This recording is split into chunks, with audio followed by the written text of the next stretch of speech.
Tom Hanks est certainement l'acteur qui a le plus marqué ces 30 dernières années. Des films et des rôles cultes et un constat simple, tout le monde aime Tom Hanks. Et dire que sa carrière a bien failli ne jamais décoller, retour sur son parcours dans Walk of Fame.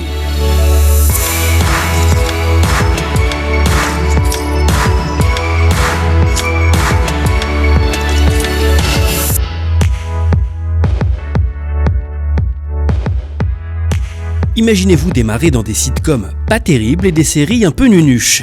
Inimaginable pour vous d'espérer toucher un jour un Oscar. Et pourtant, Tom Hanks a fait mieux. Suite à quelques prestations théâtrales dans son lycée, Tom Hanks tente sa chance en amateur d'abord dans les pièces de l'université, mais il est recalé aux auditions. Alors il file vers un théâtre local et est pris. Il multiplie ainsi les expériences dans des festivals, mais n'arrive pas à vivre de son activité. Malgré des tentatives de s'installer à New York et des auditions, c'est à chaque fois le même résultat, l'échec.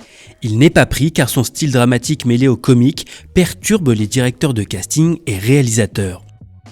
C'est alors à la télévision que la carrière de l'acteur va commencer, d'abord avec une apparition dans La Croisière s'amuse pour un rôle de guest. Puis en jouant avec Peter Scolari, deux hommes qui se travestissent en femmes pour obtenir une chambre dans une résidence étudiante réservée aux femmes dans la sitcom Bosom Buddies. Le niveau de la série est médiocre, pourtant elle dure 2 saisons complètes, notamment parce que Hanks donne tout ce qu'il a pour la réussite des épisodes. À l'arrêt de la série, il va multiplier les apparitions, notamment dans Happy Days, Taxi ou Sacrée Famille avec Michael J. Fox.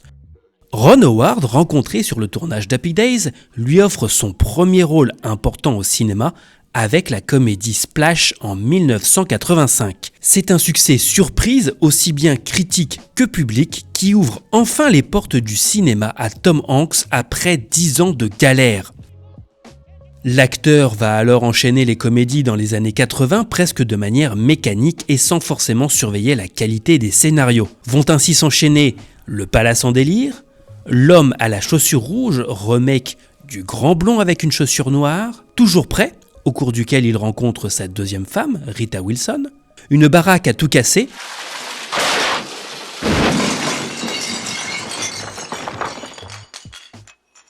ou encore Rien en commun avec la légende de l'humour Jackie Gleason. Il joue également dans Dragnet, en second rôle aux côtés du bien plus connu Dan Aykroyd, et tourne son premier drame, Every Time We Say Goodbye, qui est un échec retentissant. Tom Hanks vivote, mais Hollywood ne lui court pas après. C'est alors que la fin des années 80 va lui apporter une série de succès remarquables. À commencer par Big, dans lequel il joue un enfant devenu adulte en une nuit et qui fera derrière bien des émules comme Freaky Friday ou 30 ans sinon rien. Avec ce rôle, il est nommé pour la première fois aux Oscars en tant que meilleur acteur et remporte le Golden Globe du meilleur acteur dans une comédie. Il va ainsi capitaliser sur ce succès et en enchaîner d'autres. Les Banlieusards de Joe Dante, Turner et Hooch, dans lequel il partage l'affiche avec un chien, rôle que tout Hollywood a refusé, ou encore Joe contre le volcan, et Le bûcher des vanités réalisé par Brian De Palma aux côtés de Bruce Willis et Melanie Griffith. À partir de ce moment, il va non seulement être considéré comme une star, mais ses films vont marquer les années 90 d'une manière incroyable. Une équipe hors du commun est ainsi considérée aujourd'hui comme un classique de la comédie. Il y coach une équipe de baseball composée de Madonna et Gina Davis. Sa première comédie romantique est un succès, Nuit blanche à Seattle avec Meg Ryan, marque son époque au point de devenir le référent du genre pour les années à venir. En 1993, retour au drame de manière très marquante avec son rôle d'avocat touché par le VIH dans Philadelphia, un rôle qui lui vaudra son premier Oscar du meilleur acteur. Il n'attendra pas longtemps pour obtenir son deuxième Oscar puisqu'il réalise l'exploit d'être couronné 2 années consécutives grâce à son rôle de Forrest Gump de Robert Zemeckis dans lequel il revisite l'histoire récente des États-Unis. En 2 films, Hanks est devenu le numéro 1 à Hollywood. Désormais, chaque film avec l'acteur est un événement. Apollo 13 est visuellement ébouriffant, dans lequel il retrouve Ron Howard à la réalisation, une équipe qui fera un bon nombre de films ensemble. Il s'essaye aussi à prêter sa voix à un film d'animation, quelque chose qui ne se fait pas trop chez les vedettes à cette époque. Il est ainsi, en 1995, Woody, le jouet cow-boy qui rencontre un Space Ranger buzz. Encore une fois, c'est un succès, voire un phénomène. Rien n'arrête Tom Hanks, alors il s'essaie à la réalisation au cinéma, après quelques épisodes de télévision ou documentaires déjà dirigés. Malheureusement pour lui, That Thing You Do est un échec commercial, mais il reviendra au premier plan à la fin des années 90, d'abord avec Il faut sauver le soldat Ryan, sa première collaboration avec Steven Spielberg, puis en retrouvant Meg Ryan pour une nouvelle comédie romantique, Vous avez un message, et enfin en retrouvant le personnage de Woody pour une suite de Toy Story. La fin des années 90 et le début des années 2000 vont être totalement positifs pour Hanks, chaque film qu'il tourne est culte ou presque encore aujourd'hui. La ligne verte, tirée d'un roman de Stephen King. Seul au monde pour lequel il retrouve Robert Zemeckis et dont le tournage s'est étiré sur 2 ans pour laisser à l'acteur le temps de perdre des dizaines de kilos et de laisser pousser barbe et cheveux.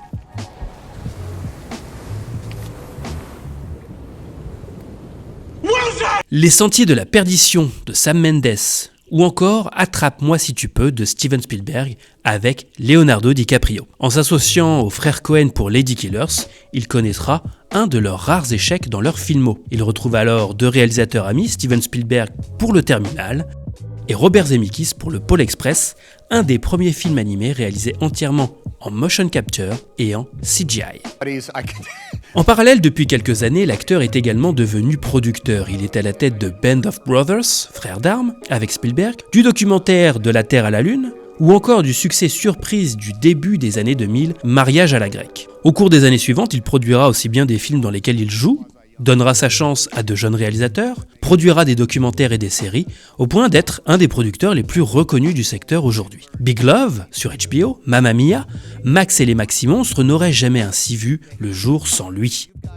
En 2006, il va jouer dans sa 2e franchise de films après Toy Story avec Da Vinci Code de Ron Howard aux côtés d'Audrey Tautou. Il retrouvera le rôle de Robert Langdon dans Anges et démons et dans Inferno. Et plus que la qualité du film à l'époque, ce qui fait parler, ce sont les cheveux longs qu'arbore pour la première fois l'acteur. Depuis, l'acteur a multiplié tous les genres, tous les succès, quelques échecs, et sa filmographie est impressionnante de titres connus et reconnus, de collaborations avec le gratin du cinéma. La guerre de Charlie Wilson avec Julia Roberts, Extrêmement fort et incroyablement prêt avec Sandra Bullock, Cloud Atlas des frères Wachowski, Captain Phillips tiré d'une histoire vraie, Dans l'ombre de Marie dans lequel il joue Walt Disney, ou encore Le Pont des Espions de nouveau avec Spielberg. L'acteur est culte, iconique, légendaire, intouchable. Il joue aussi de son image, par exemple en jouant dans le clip de Carly Rae Jepsen, I Really Like You, en participant à des sitcoms comme 30 Rock, en jouant des sketchs dans les émissions de télé américaines, ou en participant au film des Simpsons dans son propre rôle, bref en s'amusant comme à ses débuts en comédie. Il s'est autorisé une 2e réalisation, Il n'est jamais trop tard, avec Julia Roberts, là encore qui n'a pas été un succès. Certains de ses derniers films sont plus confidentiels, comme Un hologramme pour le roi, même pas sorti au cinéma en France, ou The Circle, aux côtés d'Emma Watson. Mais ce n'est pas pour autant que Tom Hanks est dépassé. En sont pour preuve les succès de la série Toy Story, ou encore Sully de Clint Eastwood, dans lequel il joue un pilote qui a posé son avion sur l'Hudson, ou Pentagon Papers de Spielberg, aux côtés de Meryl Streep. Avec A Beautiful Day in the Neighborhood, Tom Hanks joue Fred Rogers, un animateur culte d'une émission pour enfants pendant plus de 30 ans. Encore un personnage réel et un nouveau visage pour l'acteur. Surtout, il récolte une nouvelle nomination aux Oscars 2020, cette fois pour le second rôle. Et son agenda déborde encore de projets, dont un film sur Elvis dans lequel il sera le colonel Parker, le manager du chanteur. L'acteur l'a avoué, il a toujours joué les gentils et rêve d'un rôle de méchant. Aujourd'hui, il est couronné de tous les prix que le cinéma peut connaître, ou presque. Il fait partie des listes des plus grands acteurs de tous les temps, régulièrement publiées par les critiques ou magazines. Il a travaillé avec les plus grands réalisateurs, a touché les plus gros cachets pour ses films, et on connaît tous au moins 5 films avec lui, une performance remarquable. Il a déjà accompli beaucoup et pourtant Tom Hanks n'a que 63 ans. Il lui reste donc une longue carrière devant lui. Pour tout cela, et bien plus encore, Tom Hanks mérite son étoile sur le Walk of Fame. Quel est votre film préféré avec Tom Hanks? Répondez en commentaire et dites-nous aussi de quelle actrice ou quel acteur vous aimeriez qu'on retrace le parcours dans notre série Walk of Fame. Likez la vidéo, partagez-la et abonnez-vous à notre chaîne pour suivre nos prochaines vidéos consacrées à la pop culture.